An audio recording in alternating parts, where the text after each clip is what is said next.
Hi, I'm Laura Custo, and this is Light the Way.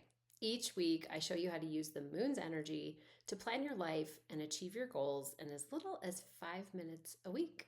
Integrating spirituality really can be easy, and it is so much better than any other goal setting system out there.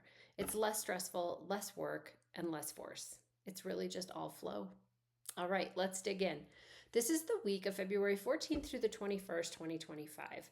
I decided to switch things up a bit here. These episodes drop on Fridays, and I decided that it made the most sense to really start where we're at, start with the Friday, take you through the weekend as well as the entire next week so that you've got something that you can take into the weekend with you, but it's there to guide you for your entire work week as well as the following Friday. So I promise to kind of keep the Fridays a little light since you're going to get them bookended in every episode. Okay, so here is the storyline, high level, for the 14th through the 21st.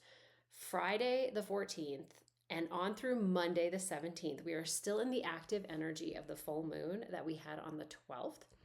And then on the 18th, we start to get into the energy of the last quarter, which is happening on Thursday the 20th at about 5:30 p.m. Mountain Time. Okay, let's dig into the details here a little bit more. So, Friday the 14th through the weekend, again, we're still in this energy of the full moon, which happened in Leo. This full moon was very charged, and I don't say that a lot. I am not an astrological drama queen. There's always a lot of drama around full moons, and I'm really not there for it. But this particular full moon, first, it happened in Leo, which is a fire sign, so that makes it extra to begin with.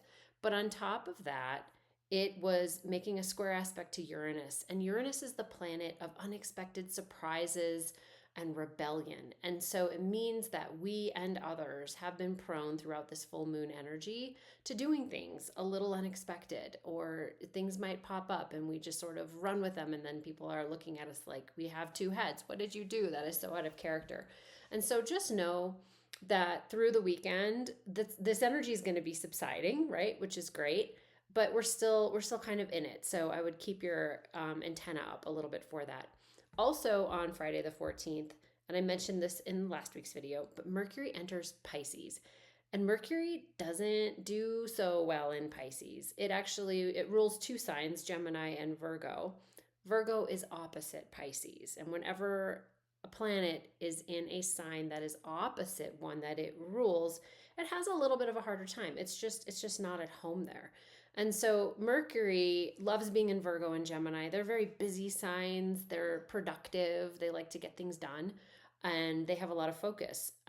Pisces, however, is polar opposite. It's a water sign. It's very dreamy. It is not productive, and it's prone to just sort of rambling. It's a mutable sign, which means it's very changeable. And so what I said last week is that during the time that Mercury is in Pisces, and it'll be there until March 3rd, we could find ourselves in conversations that maybe just ramble on, or they don't have any point, or we with our own thoughts, we could do that. And so it's a great time for dreaming, but just know that things might get a little carried away when it comes to communications and analysis, and it can be really hard to get clear analysis done. Okay, so that is your weekend. Again, a little bit of fogginess coming in.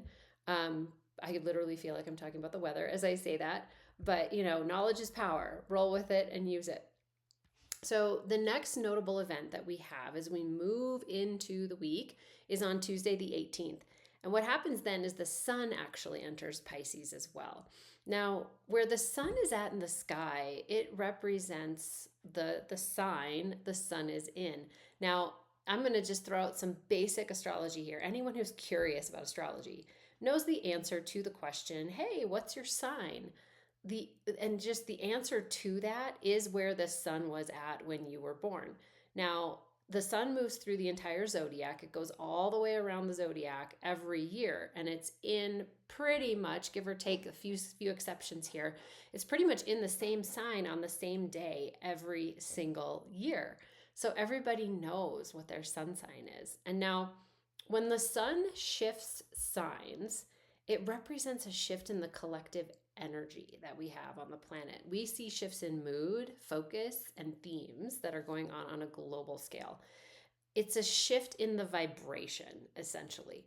And then, depending on your particular sun sign, you may feel this shift very differently. And so, for example, if you happen to be a Pisces sun, this is going to feel very like at home to you. It's going to feel natural and easy. Now, it's also similar if you are a Cancer sun or if you are a Scorpio, because those are also water signs. And so they make harmonious aspects with Pisces.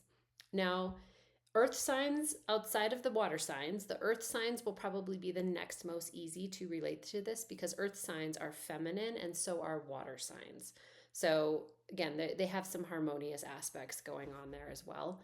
The air and the fire signs will have the hardest time, and the two signs that will probably have the hardest time of all would be Gemini and Sagittarius, because they are making what is called a square aspect to Pisces, and they're in this angle of tension. Now, the last quarter that we have coming up on the 20th is in Sagittarius, and a last quarter represents a square between the moon in Sagittarius, and the sun, which is now entering Pisces, right? So this makes sense. It's kind of helping you put the pieces together. So Pisces energy, again, how are we going to feel this? Again, the sun moving into Pisces, it'll be there till about March 20th or so. Pisces is very dreaming, flowy, it's fluid. A key phrase for Piscean energy is below the surface. It's kind of murky water. It's not very clear. Pisces rules the 12th house in astrology, and the 12th house is all about spirituality and our subconscious. So it represents dreaming, meditation, and ascension at its highest vibrations. And then at lower vibrations, it's linked to addictions and escapism. So there's no bad sign. Literally, all signs have high vibration, low vibration. So that's really the spectrum there of Pisces. Now, it's also very, Pisces energy is very contemplative, it's very intuitive, and in line with being a water element, it's very emotional, connected to feeling. So Pisces energy can have a habit, a bit of running away with itself, making things out to be bigger than what they really are. So that's something else to watch out for here with the sun in Pisces. It's a great time to connect and focus on those higher vibrational things like meditation, dream, ascension, anything that's very spiritual. But it's a time to watch those lower vibrational things as they could perhaps creep in a little easier, both within our own lives, but the collective as well. And really just keep that in check. Again, within the collective, we don't have a lot of control over that, things that are just happening. And so just know that if you see something kind of out of the ordinary happen, that represents more of that low vibration Pisces energy. Hey, maybe the Pisces season here for the next month has something to do with it. All right, then on the 20th, we have our last quarter happening in Sagittarius. And so the last quarter is a time to reconcile and release. It's a time to harvest. And if you think about the garden analogy, we often use that in working with the phases of the moon, you get to the harvest. So harvest is about taking the seed, finding the one thing or the harvest that you're going to pull from the story, and then releasing the rest. Truly, I grew up on a farm, so it's, all separating the grain from the chaff. You're keeping the grain, you're letting the chaff go, and then eventually you cultivate that field, you till up the soil, and then you let it rest so that it is clear and fertile for the next seeds to be planted. So really, at all last quarters, that's what we're being called to do, is to look at the storyline of what has unfolded over these moon phases that we have had in Sagittarius, and pick out that grain, what we're going to take forward with us, and then lovingly release the rest that is no longer serving us, and really use those lessons and those experiences as nutrients, right, for us to move forward. And so I want to give you some dates. So again, this last quarter is on the 20th, but what brought us here? So there's some dates that you can look back to see what is this story that has unfolded, okay? So the first date you want to look at is the full moon that happened in Sagittarius the last time, which was May 23rd, 2024. So go look at that week. And the question to ask is, what truth came to light then? What were the themes, especially in the area of life that Sagittarius represents for you? Now, I want to say, if you don't know what that is, that's where Moon Chat comes in. You can go on over to lauracusto.com and pop in your email, and I will send you all the details to getting a free 14-day trial of Moon Chat, which will tell you on every moon phase exactly where this energy is active for you. What area of life? Is it your finances? Is it your romantic partnerships? Is it your career? Is it your children? There's 12 different areas of life, and Moon Chat keeps track of all of it for you. Okay? So full moon, that's the day you want to look at first. Then if you want to look further, the next day to look at would be August 24th, 2023, that week. And specifically, did you commit to anything? I want to give an example here because I just did this exercise myself as I was going through a moon phase, and I noticed things going on at the first quarter. That's what this week represents for the Sagittarius. It was the Sagittarius first quarter. Again, August 24th, 2023. And so as I went through this exercise, I was looking at, meetings that I had, but I really only paid attention to the things that represented commitments. And what specifically happened, this was also active in my 8th house of shared resources. And what was going on was so interesting. I noticed commitments around investments, specifically that I was backing out of things. Number one, I shifted an investment from one thing into another area of a specific entity and an investment that I was making. So I backed out of one thing and I moved into another. And I was also scheduled to go to an investment conference, and I decided not to. And so that's been a part of my storyline and my arc in this area of my life of shared resources. So that I thought was just a great example of something that you could look at and then link it to the other things happening, right? And so the very last date that you would want to look at if you want to dig really deep is to go all the way back to November 23rd, 2022. And that's when there was the new moon in Sagittarius that started this cycle, which this last quarter that we're having here on February 20th, 2025 is ending. So if you look back all that way, what you're looking for is, did you happen to write down new moon intentions? If not, how was your mood? Can you glean that from your calendar? What were you thinking about? What were you dreaming about? What was your self-talk? Those are also your clues for this last quarter. So once you put that together and you kind of have the story, you want to think about, okay, what did I learn? Is there something now throughout all of this that needs to leave my life that isn't serving me well? Is there something that I've grown tired of or that I'm just not interested in anymore? Or is there something that you didn't do well and you could do better and you want to do better? I think just get in touch with what you desire, That was something that I gleaned from, like I said, back to my investment story. I gleaned what I really had an interest in and what I didn't. And there was a reason why I was actually backing out of those things. And it's becoming clear as this story is unfolding to me. So anyway, I love last quarters along with first quarters. They're my two favorite phases of the moon because it's when we get to do our part and we have agency over our lives. Now, we always have agency, of course, but on these particular days, these first quarters, last quarters, and again, days give or take, there's energy, right? It can, it's really active for about a week. The planetary energies are supporting our agency and our actions that we take. I don't know about you, but I think it is really hard to be on and taking action all the time. And I was just relieved when I discovered that the universe wasn't designed for us to do that all the time either. So that's why I love Moon Chat. It guides us all for when to take action and when to rest and get cozy and dream and go within, as well as when to celebrate and enjoy, but also when to roll up our sleeves and do our part. And so again, if you'd like to try it out, you can go to lauracusto.com. Just enter in your email and I'll send you a free 14-day trial. Okay, so along with the last quarter on the 20th, as we're being called to look at the story, reconcile, clean up that area of life, right?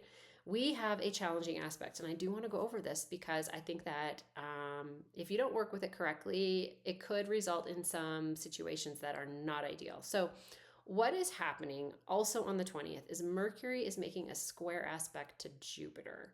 Now, this is, again, I talk about squares a lot. It's an angle of tension. And so what it means is that the energy of Mercury is squaring off with the energy of Jupiter.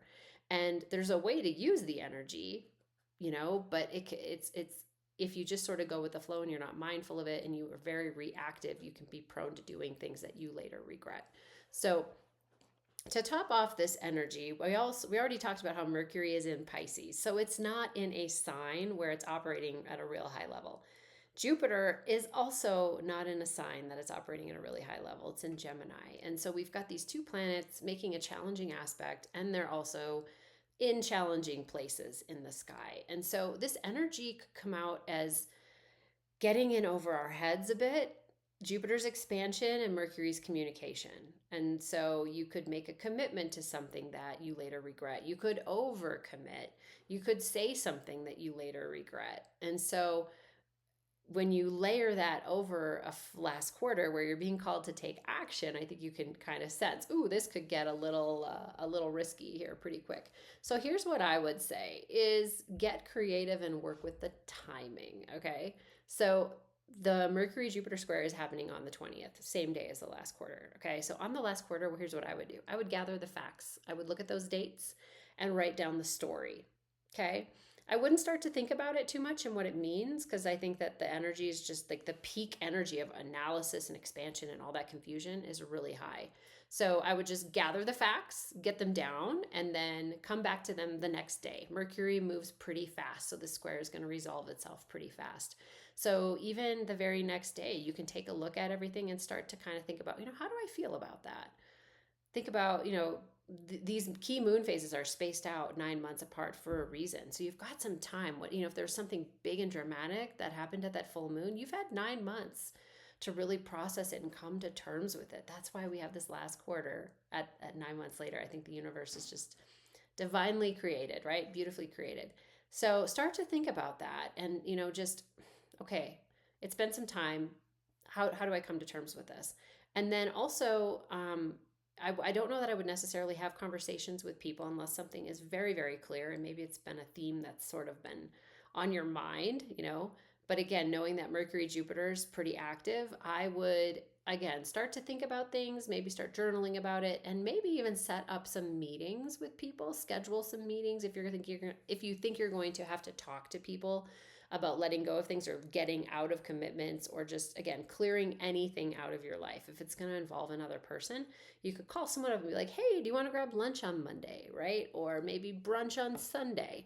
Sunday, Monday is when I think would be a really good time to start to actually take the action, to have the conversations, okay? All right, and that is the week, all right? So to recap, Friday the 14th, Mercury goes into Pisces, and we're going to be still in that energy of the full moon, but it's really going to be fading over the weekend. But stay aware of the fact that our communications could get muddy with Mercury and Pisces here, sort of foggy, perhaps a little aimless, okay? But use the energy to dream when you have a moment. Then on Tuesday, the 18th, we're entering this last quarter energy for Thursday, on Thursday the 20th. But also there on the 18th, the sun enters Pisces. And so we get more of that dreamy, highly emotional and intuitive Piscean energy. All right, we're going to work with that over the next month. And then on the 20th, we have our last quarter. So again, opportunity to release, clear out an area of life, declutter. Think about, planting a garden, right? Would you want to plant new seeds over the existing old plants that bloomed, say, 18 months prior? No. So you want to get into that garden, pull out all the old, save what's worth saving, sort through it, right? And then in order to release that old sediment and chaff of, again, separating the grain from the chaff, what do you have to do?